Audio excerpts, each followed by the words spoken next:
Money laundering এই টার্মটার সাথে আমরা সবাই পরিচিত। আর আজকের গল্পটা মূলত একজন সাধারণ ছেলের মানি লন্ডারিং জগতের কিং হয়ে ওঠার গল্প। একজন সাধারণ পার্কিং স্টাফ ক্লায়েন্টদের অবৈধ টাকা বিদেশে পাচারের চাকরি নেয়, আর এভাবে সে পুলিশ, প্রশাসন, মাফিয়া সবাইকে ঘোল খাইয়ে হয়ে ওঠে কোটি কোটি টাকার মালিক। কিন্তু শেষ পর্যন্ত এই কালো টাকার সাম্রাজ্য তার কি পরিণতি ডেকে এনেছিল জানতে হলে চলুন দেখে আসি স্প্যানিশ সিনেমা দ্য কুরিয়ারের এক্সপ্লানেশন। তবে শুরু করার আগে ভিডিওটাতে অবশ্যই লাইক দিতে ভুলবেন না। মুভির শুরুতে হংকংয়ের একটি শিপিং পোর্ট দেখা যায়। সেখানে একটা স্পেশাল কন্টেনার ট্রাকে উঠানোর পরে 2 গাড়ির সিকিউরিটির সাথে সেটাকে বাইরে নিয়ে আসা হয়। এরপরে কন্টেনারটা একটা গোডাউনে নিয়ে যাওয়া হয়। কন্টেনার খোলার পরে দেখা যায় ভেতরে বিপুল পরিমাণ টাকা নিয়ে একজন লোক বসে আছে। এই লোকটার নাম ইভান। সে স্পেন থেকে প্রায় 1,500 কোটি ইউরো ডেলিভারি দিয়ে হংকংয়ে এসেছে। আর এই সমস্ত টাকাই কিন্তু ব্ল্যাক মানি। ইভান ক্লায়েন্টের হয়ে এসব ব্ল্যাক মানি বিদেশে পাচারের কাজ করে। বিনিময়ে সে 3% কমিশন নেয়, আর এই টাকার ভিতরেও তার সেই 3% কমিশন আছে। তবে কয়েক বছর আগেও কিন্তু ইভানের জীবন অন্যরকম ছিল। সে খুবই সাধারণ একটা ফ্যামিলিতে বিলং করত। পরিবারকে সাপোর্ট দেবার জন্য ইভান একটা হোটেলের সামনে দাঁড়িয়ে থাকত। সে কাস্টমারদের গাড়ি পার্কিং লট থেকে হোটেলের সামনে এনে দিত। এতে যে যা টিপস দিত সেই টাকাতে কোনো রকমে দিনাতিপাত করত। তো প্রতিদিনের মতো কাজ সেরে সে বাড়ি ফেরার সময়ে কনস্ট্রাকশন সেক্টরের বেশ কিছু পোস্টার দেখতে পায়। পোস্টার দেখে তার মাথায় আইডিয়া আসে এই সেক্টরে কিছু একটা করা যায় কিনা। এসব প্ল্যানিং করতে করতে সে বাড়ি ফিরে দেখে তার বাবা টিভিতে নিউজ দেখে সরকারকে গালাগাল দিচ্ছে। আসলে ইভান যখন ছোট ছিল তখন কিন্তু তাদের এত অভাব ছিল না। তার বাবা রেস্টুরেন্ট খোলার জন্য ব্যাংক থেকে লোন নেয়। সে বছর অলিম্পিক গেমের আসর ছিল, তাই টুরিস্টের কারণে তাদের খুব ভালো ব্যবসা হয়। কিন্তু পরের বছর থেকে ব্যবসায় ব্যাপক ধস নামে, এমনকি দেশের রিজার্ভের অবস্থাও তাইরে নাইরে হয়ে যায়। ফলে এর খেসারত দিতে হয় ছোট ব্যবসায়ীদের।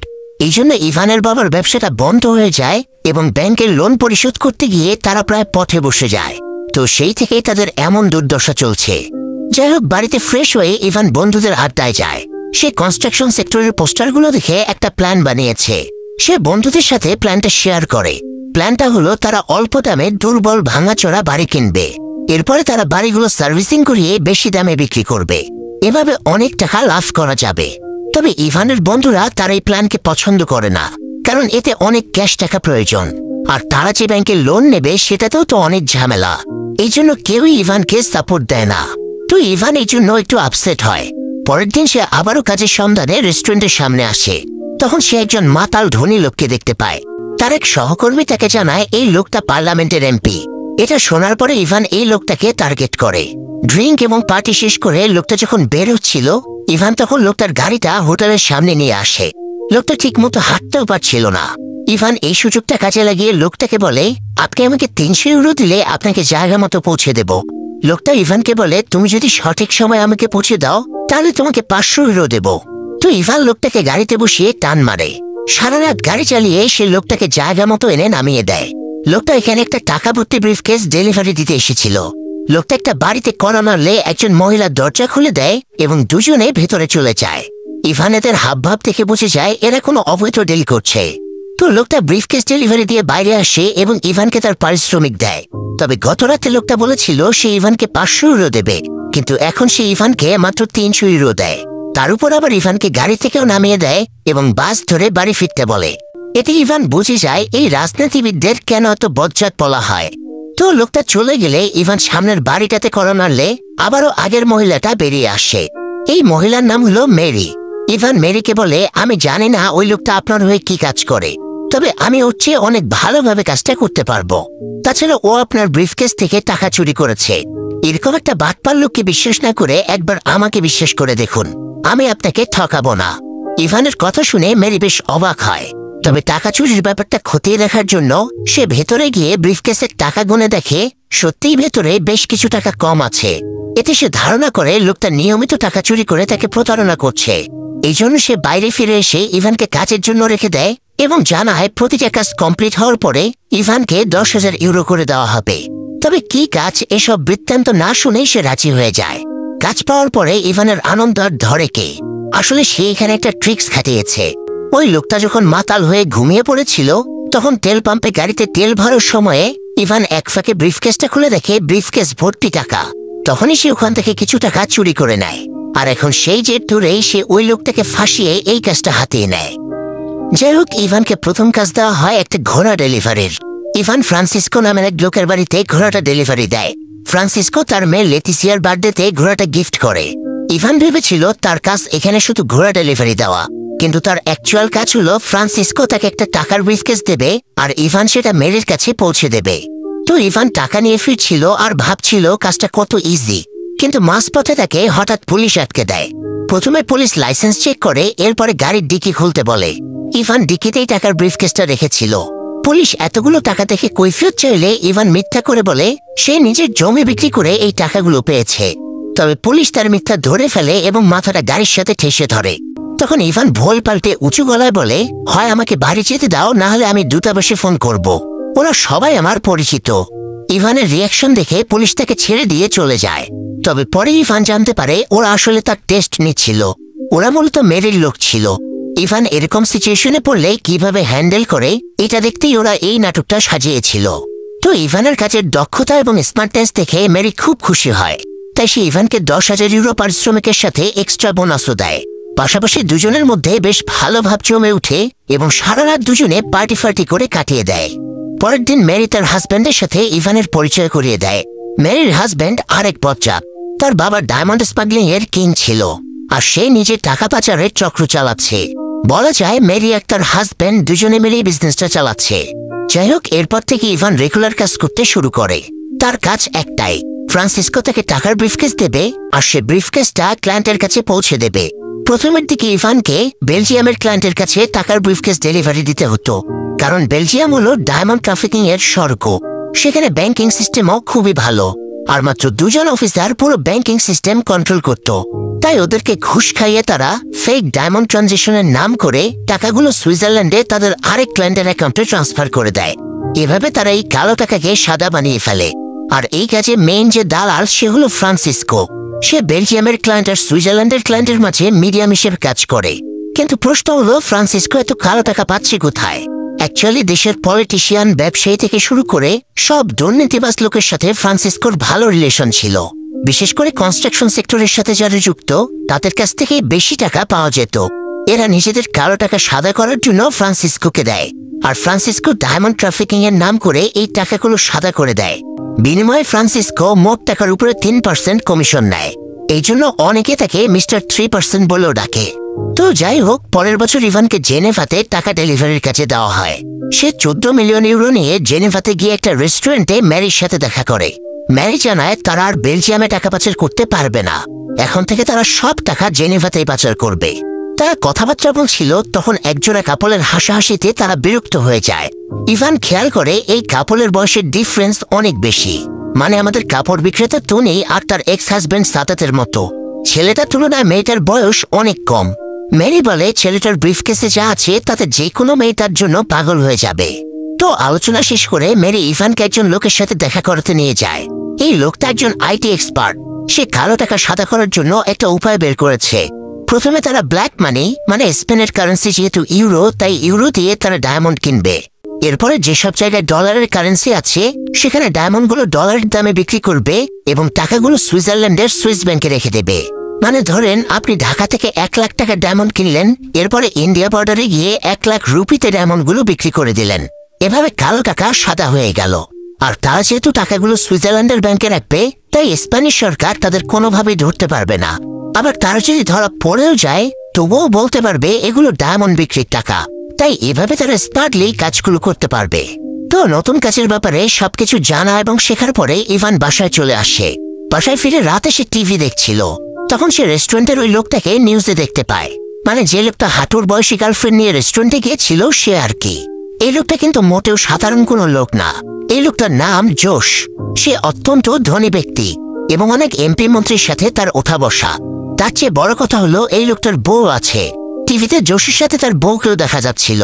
এতে ইভান বুঝে যায় লোকটা বউ রেখে পরকীয়া করে বেড়াচ্ছে। এই জন্য সে ওই লোকটাকে টার্গেট করে এবং পরবর্তী কয়েকদিন তাকে ফলো করতে থাকে। একদিন সে হোটেলে জোশির জন্য অপেক্ষা করছিল আর তাকে ফাঁসানোর সুযোগ খুঁজছিল।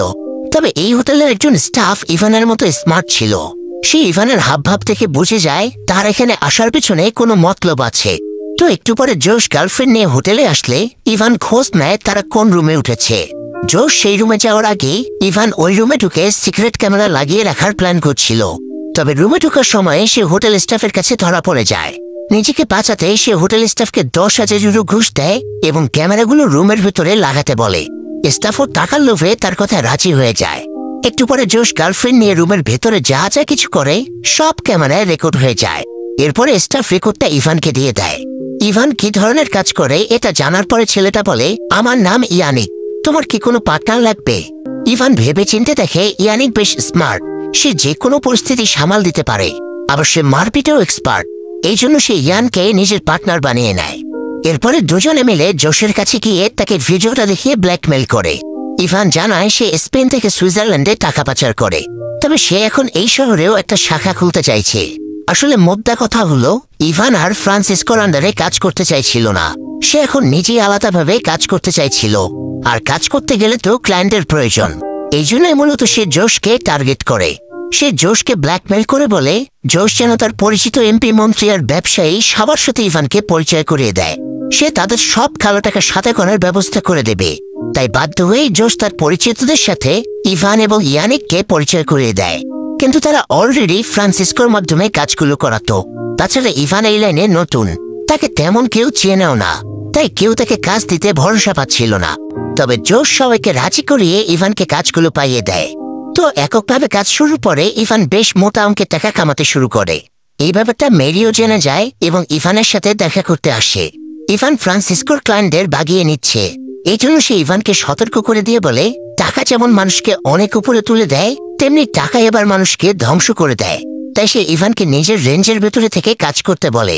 তবে ইভান মেরির কথায় তেমন গুরুত্ব দেয় না। তো ইনকামের চক্করে ইভান অনেকদিন বাড়িতে যায় না, তাই সে নেক্সট ক্রিসমাসে বাড়িতে বাবা মায়ের সাথে দেখা করতে যায়। সাথে সে অনেক দামি গিফটও নিয়ে গিয়েছিল। ইভানের মধ্যে এত পরিবর্তন দেখে তার বাবা জিজ্ঞেস করে সে কি কাজ করে। ইভান জানায় সে ক্লায়েন্টদের হয়ে ইম্পোর্ট এক্সপোর্টের কাজ করে। তবে ইভানের বাবা তার কথা একদমই বিশ্বাস করে না। বাস্তব অভিজ্ঞতা থেকে বাবা জানে কোনো বৈধ উপায়ে এত দ্রুত আঙ্গুল ফুলে কলাগাছ হওয়া যায় না। বাবা ইভানকে বোঝায় এভাবে টাকা ইনকাম করতে গেলে একদিন সে বিপদে পড়বে। তবে ইভান উল্টো বলে টাকাই সবকিছুর একমাত্র সমাধান, টাকা থাকলে সবকিছু করা যায়। ইভানের বাবা বলে, তুই কি নিজেকে খুব চালাক ভাবিস? বাংলাদেশে কিন্তু এক পাগল 15 লাখ টাকার ছাগল কিনে পুরো দেশের অবস্থায় তেড়াবেড়া করে দিয়েছে। তাই একটা জিনিস মনে রাখবি, বেশি চালাক হওয়া ভালো না, বেশি চালাকের জায়গা হয় জেলখানায়।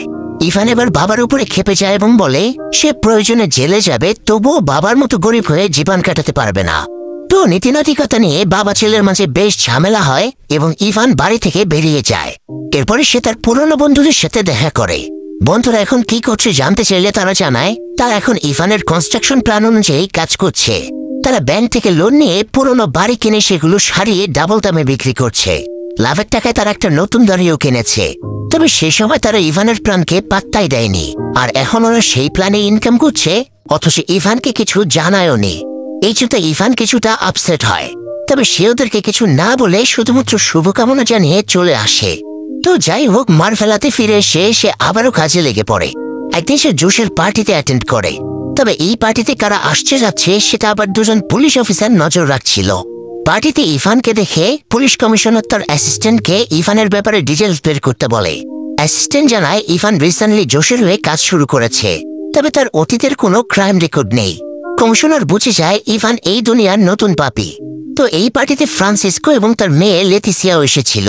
ইভান যথাসম্ভব ফ্রান্সিসকোর থেকে দূরে থাকার চেষ্টা করছিল।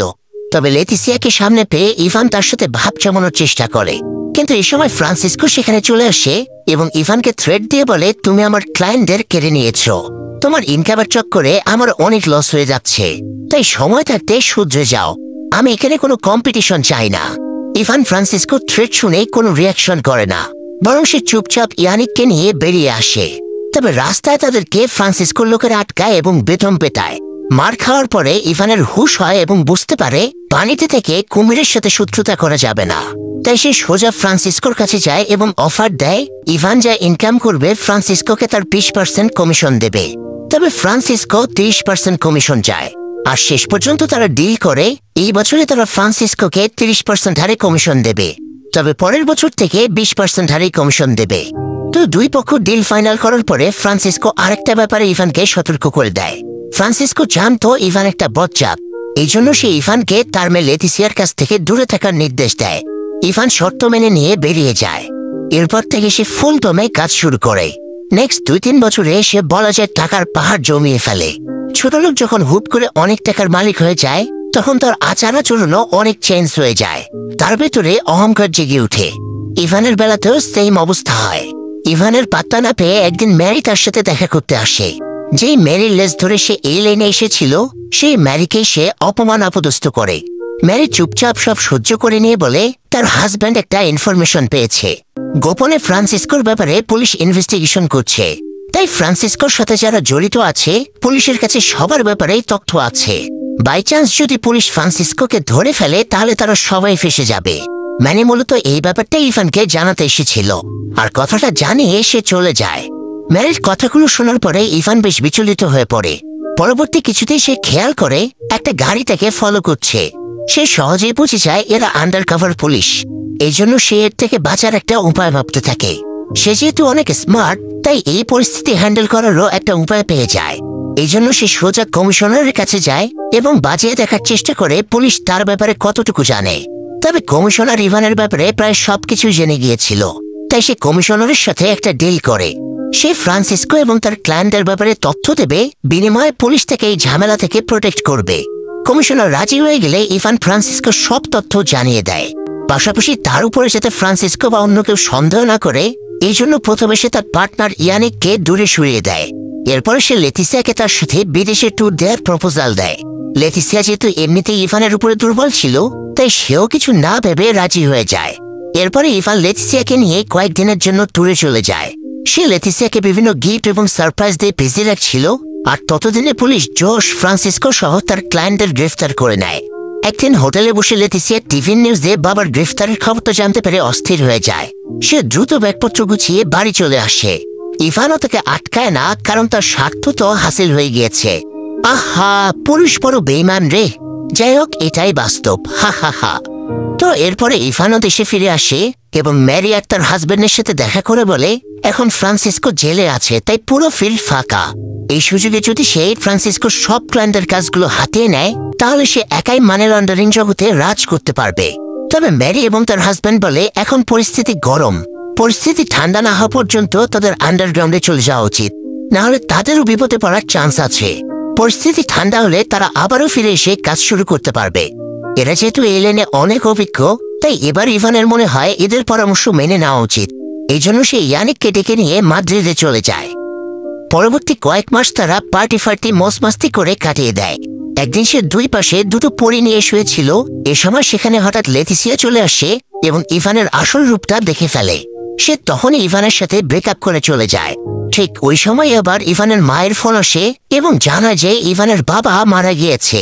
ততদিনে পার্টি আর নেশাপানি করে ইভানের সমস্ত টাকা ফুরিয়ে গিয়েছিল। আবার পুরো দেশে তখন অর্থনৈতিক সংকটও দেখা দেয়। তাদের বেশিরভাগ টাকা আসতো কনস্ট্রাকশন ফিল্ড থেকে। দেশের অর্থনৈতিক সংকটের কারণে নতুন নতুন বিল্ডিং তৈরি হওয়া বন্ধ হয়ে যায়। ফলে কালো টাকার জোগান না থাকায় ইভানের ইনকামও বন্ধ হয়ে যায়। এই জন্য শেষ পর্যন্ত সে আবারও বাড়ি ফেরার সিদ্ধান্ত নেয়। তাই সে কাঁথা কম্বল গুছিয়ে বাড়ি ফিরে আসে। বাড়ি ফেরার পরে সে আবারও নতুন কোনো বিজনেস আইডিয়া খুঁজে বেড়াচ্ছিল। একদিন সে বন্ধুদের সাথে আড্ডা দেওয়ার সময় 3জন সন্দেহজনক লোককে দেখতে পায়। ইভান ধারণা করে এদের পিছু নিলে হয়তো কোনো কাজের সন্ধান পাওয়া যেতে পারে। এই জন্য সে লোকগুলোকে ফলো করে এবং বুঝতে পারে এরাও মানি লন্ডারিং চক্রের সাথে যুক্ত। তবে ওদের ভিতর একজন বুঝে ফেলে ইভান ওদেরকে ফলো করছে। তাই সে একটা স্টিক দিয়ে ইভানের গাড়ির কাজ ভেঙে দিয়ে তাকে থ্রেট দেয়, তাকে যদি আবারও আশেপাশে দেখা যায় তাহলে ডিম থেরাপি দেওয়া হবে। থ্রেট শুনে ইভান শিওর হয়ে যায় সে ঠিক জায়গাতে এসেছে। এরকম একটা গ্যাংই তো তার দরকার। তো এদের ব্যাপারে বিস্তারিত খোঁজ নেওয়ার পরে সে জোশের কাছে যায়। জোশ জানায় এই গ্যাংয়ের লিডার হলো ইয়াও মিং। সেও মানি লন্ডারিং জগতের কিং। পাশাপাশি সে মাফিয়া গ্যাংও চালায়। সে স্পেন থেকে চীনে টাকা পাচার করে। তবে তার টাকা পাচারের সিস্টেম একটু ওল্ড ফ্যাশনের। সে এখনো খেলনার ভেতরে, ড্রেসের ভেতরে করে টাকা পাচার করায়। ফলে প্রায় সময় কাস্টমস এবং এয়ারপোর্টে তার লোকেরা ধরা পড়ে যায়। তাই ইভান যদি তাকে টাকা পাচারের বেটার কোনো পদ্ধতি দেখাতে পারে তাহলে ইভান শিওর তার হয়ে কাজ করার সুযোগ পাবে। আসলে হারাম টাকা যার পেটে একবার যায় সে আর এই নেশা ছাড়তে পারে না। এই জন্য ইভান ইয়াওমিং এর সাথে কাজ করার সিদ্ধান্ত নেয়। তবে তার আগে সে ম্যারির সাথে দেখা করতে যায়। সে ম্যারিকে ব্যাপারটা জানালে ম্যারি প্রথমে দ্বিমত জানিয়ে বলে এই মুহূর্তে স্পেনে টাকার ক্রাইসিস চলছে, তাছাড়া পুলিশের তৎপরতাও অনেক বেশি, তাই তাদের জন্য এই বিজনেস অনেক রিস্কি হয়ে যাবে। তবে ইভান বলে তারা সুইজারল্যান্ডের ক্লায়েন্টের কাছ থেকে স্পেনে টাকা নিয়ে আসবে, এরপরে ইয়াওমিং এর মাধ্যমে কালো টাকাগুলো সাদা করে চীনে পাচার করবে। এভাবে তারা 3% কমিশন নিয়ে নিজেদের বিজনেস চালিয়ে যেতে পারবে। তো এরপরে ইভান ম্যারিকে নিয়ে ইয়াওমিং এর কাছে গিয়ে প্রপোজাল দেয়। ইভান সহজেই মানুষকে পটিয়ে ফেলতে পারত, তাই ইয়াওমিংও তার সাথে ডিল করতে রাজি হয়ে যায়। এরপরে ইভান ইয়ানিককে ফোন করে ডেকে নেয় এবং আবার আগের মতো তারা কাজ শুরু করে দেয়। তাদের বিজনেস বেশ ভালোই চলছিল। একদিন ইভান আর মেরি রেস্টুরেন্টে বসেছিল, তখন সেখানে ফ্রান্সিসকো এবং লেতিসিয়া চলে আসে। ফ্রান্সিসকো জাজকে টাকা খাইয়ে কেসটা ডিসমিস করে দিয়েছে। তবে ফ্রান্সিসকোর কথার ধরনে বোঝা যায় ইভান তাকে জেলে পাঠিয়েছিল, এটা সে জেনে গিয়েছে। এছাড়া ইভান লেতিসিয়াকেও ঠকিয়েছে, এই জন্য ফ্রান্সিসকো ইভানের উপরে প্রতিশোধ নিতে চাইছিল। তবে ফ্রান্সিসকোর আগেই একজন আইটি টেকনিশিয়ান তাদের ক্ষতি করে দেয়। এই আইটি টেকনিশিয়ান সুইস ব্যাংকের সমস্ত সিক্রেট অ্যাকাউন্টের লিস্ট ফাঁস করে দেয়। এই লিস্টে ইভান এবং ম্যারির সমস্ত ক্লায়েন্টের অ্যাকাউন্টও ছিল, তাই এরা দুজনও পুরোপুরি ফেঁসে যায়। ম্যারি বলে তাদের এখনই আন্ডারগ্রাউন্ডে চলে যেতে হবে, এই জন্য তারা পালানোর জন্য বেরিয়ে পড়ে। কিন্তু পুলিশ অলরেডি তাদের ফলো করছিল। তবুও ইভান পুলিশের চোখ ফাঁকি দিয়ে পালানোর চেষ্টা করে, কিন্তু ইভান এবং ম্যারি পথে ইয়াওমিং এর লোকদের হাতে ধরা পড়ে যায় এবং ওরা তাদেরকে তুলে নিয়ে যায়। ইয়াওমিং সন্দেহ করছিল ইভানই পুলিশের কাছে ইনফরমেশন লিক করেছে। ইভান বোঝানোর চেষ্টা করে সে পুলিশকে কিছুই জানায়নি। তবে যেহেতু ইভান আগেও সেম কাজ একবার করেছে, তাই ইয়াওমিং তাকে বিশ্বাস করছিল না। ইয়াওমিং ইভানকে মেরেই ফেলবে, তখন ইভান প্রপোজাল দেয় সে ইয়াওমিং এর সব টাকা চীনের হংকংয়ে পাচার করে দেবে, এমনকি সে নিজ দায়িত্বে টাকাগুলো হংকংয়ে নিয়ে যাবে। ইয়াওমিং এর হাতে টাকাগুলো পাচারের আর কোনো সুযোগ ছিল না, তাই সেও ইভানকে লাস্ট একটা সুযোগ দেয়। ইভান চেয়েছিল এই ডেলিভারির পরে তারা যে কমিশন পাবে তাই দিয়ে সে আর মেরি বাকি জীবনটা কাটিয়ে দেবে।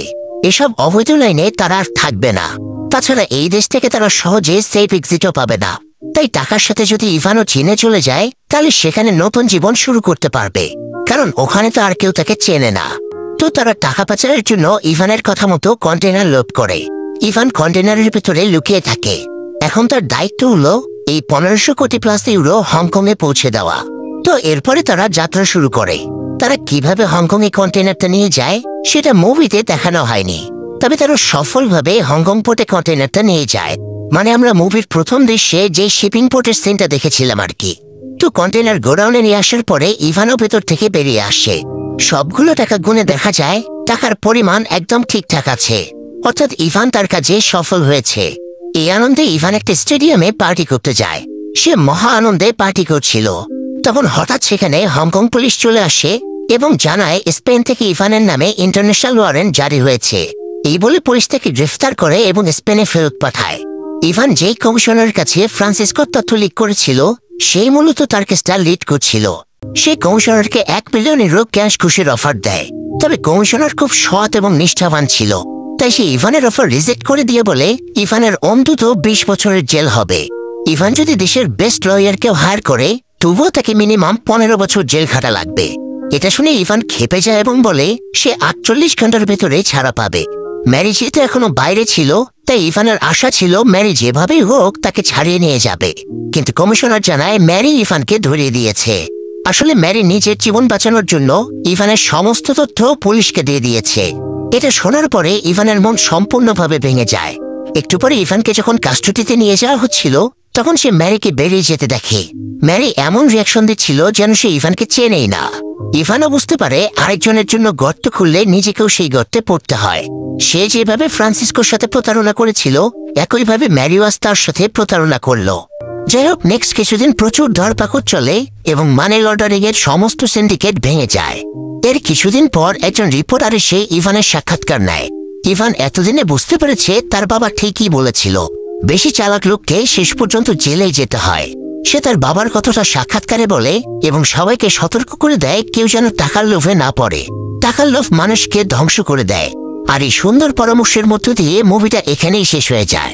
প্রিয় দর্শক, অবৈধ ইনকামের মাধ্যমে যতই টাকার পাহাড় বানানো হোক না কেন, এই টাকার চাপে একদিন তাকে ধ্বংস হতে হবে।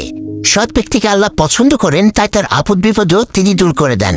তাই সৃষ্টিকর্তার উপর বিশ্বাস রেখে আমরা সৎ পথে উপার্জনের চেষ্টা করব। তাহলে কোনো বিপদই আমাদের ছুঁতে পারবে না। তো যাই হোক, গল্পটা ভালো লাগলে ভিডিওতে লাইক কমেন্ট করুন, আর পরবর্তী ভিডিও দেখার জন্য চ্যানেলটা সাবস্ক্রাইব করে বেল বাটনটা অল প্রেস করে রাখুন। সবাই ভালো থাকবেন, সুস্থ থাকবেন। আল্লাহ হাফেজ।